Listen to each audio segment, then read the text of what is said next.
অর্থ অনুযায়ী দাঁড়িয়েছেন। অন্যদিকে যে বিজেপির প্রার্থী, তার বিরুদ্ধে একাধিক ফৌজদারি মামলা, খুনের চেষ্টা, দাঙ্গা, গোলমাল পাকানো, মারাত্মক অস্ত্র নিয়ে দাঙ্গা করা, অপরাধমূলক ষড়যন্ত্র, প্ররোচনার জেরে ইচ্ছাকৃত গুরুতর আঘাত, সব মিলিয়ে 5টার বেশি ফৌজদারি মামলা তার বিরুদ্ধে আছে। একদিকে শ্যাম মিশ্র, অন্যদিকে 2 নম্বরই দাঙ্গাবাজ বিজেপি। কার সাথে বড়জোড়ার মানুষ থাকবে সিদ্ধান্ত আপনাদের। আপনারা দেখবেন। চলো দাদা, আজকে গঙ্গা জলঘাটি সভামঞ্চে যখন অভিষেক বন্দ্যোপাধ্যায় বক্তব্য রাখছেন, সেখানে বললেন বড়জোড়ার যিনি প্রার্থী তার বিরুদ্ধে একাধিক কেস রয়েছে, অন্যদিকে যিনি তৃণমূল কংগ্রেসের প্রার্থী শ্যাম মিশ্র তিনি স্বচ্ছ ভাবমূর্তি। কি বলবেন বিষয়টা? অবাক লাগছে, উনি কলকাতার বাবু এসে কিছু জানেন না আর বক্তব্য রেখে যাচ্ছেন। আমার বিরুদ্ধে কি বধূমিয়াতনের কেস আছে? আমার বিরুদ্ধে কি মার্ডার কেস আছে? আমার বিরুদ্ধে ধর্ষণের কেস আছে?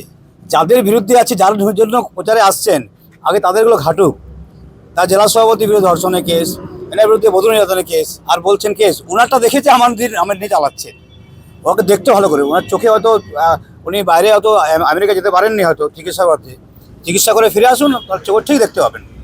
উনি প্রকাশ্য জনসভা থেকে দাবি করছেন যে আমাদের প্রার্থী জিতলে এখানের টাকা এখানে থাকবে, গঙ্গা জলঘাটিতে থাকবে, বর্জ্যতে থাকবে, আর বিজেপির প্রার্থী জিতলে ওই টাকা গুজরাটে যাবে। কি বলবেন? ইউসুফ পাঠান কোথাকার লোক? এমপি ইউসুফ পাঠান গুজরাটের লোক। পশ্চিমবঙ্গে বিজেপি সরকার ক্ষমতায় আসছে এবং পশ্চিম বাংলায় ডবল ইঞ্জিন সরকার হচ্ছে এবং সোনার বাংলা তৈরি হবে। ভাইপোকে ভয় করার কোনো কারণ নেই।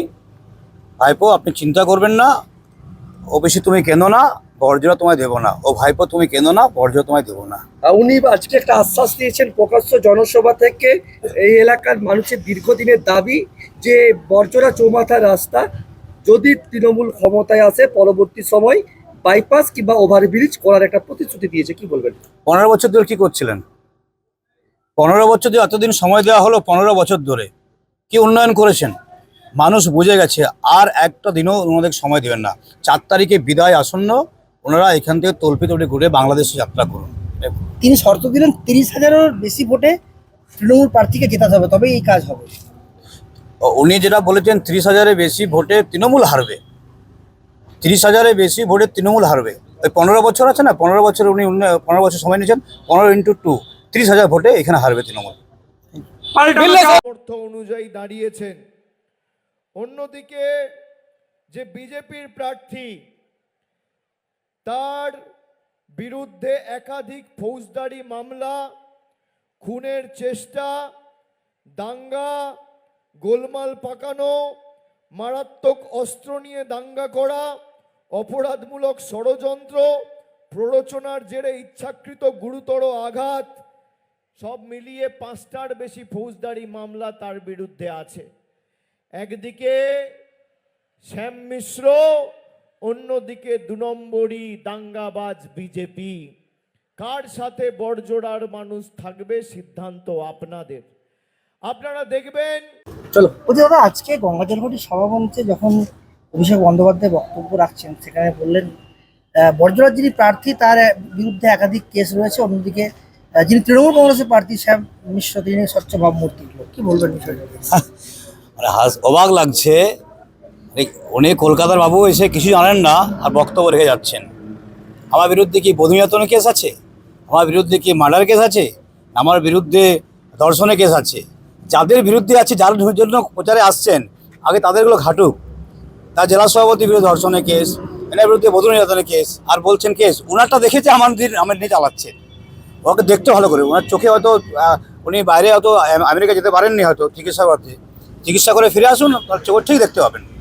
উনি প্রকাশ্য জনসভা থেকে দাবি করছেন যে আমাদের প্রার্থী জিতলে এখানের টাকা এখানে থাকবে, গঙ্গা জলঘাটিতে থাকবে, বর্জ্যতে থাকবে, আর বিজেপির প্রার্থী জিতলে ওই টাকা গুজরাটে যাবে। কি বলবেন? ইউসুফ পাঠান কোথাকার লোক? এমপি ইউসুফ পাঠান গুজরাটের লোক। পশ্চিমবঙ্গে বিজেপি সরকার ক্ষমতায় আসছে এবং পশ্চিম বাংলায় ডবল ইঞ্জিন সরকার হচ্ছে এবং সোনার বাংলা তৈরি হবে। ভাইপোকে ভয় করার কোনো কারণ নেই। ভাইপো, আপনি চিন্তা করবেন না, ও বেশি তুমি কেঁদো না, বর্জরা তোমায় দেবো না। ও ভাইপো, তুমি কেঁদো না, বর্জরা তোমায় দেবো না।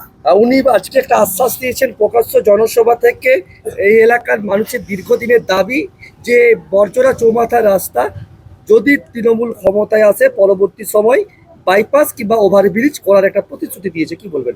15 বছর ধরে কি করছিলেন? 15 বছর ধরে এতদিন সময় দেওয়া হলো, 15 বছর ধরে কি উন্নয়ন করেছেন? মানুষ বুঝে গেছে, আর একটা দিনও ওনাদের সময় দেবেন না।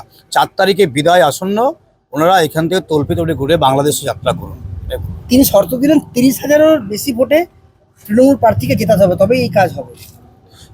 উনি যেটা বলেছেন 30,000-এর বেশি ভোটে তৃণমূল হারবে, 30,000-এর বেশি ভোটে তৃণমূল হারবে। ওই 15 বছর আছে না, 15 বছর উনি 15 বছর সময় নিয়েছেন, 15 × 2 30,000 ভোটে এখানে হারবে তৃণমূল।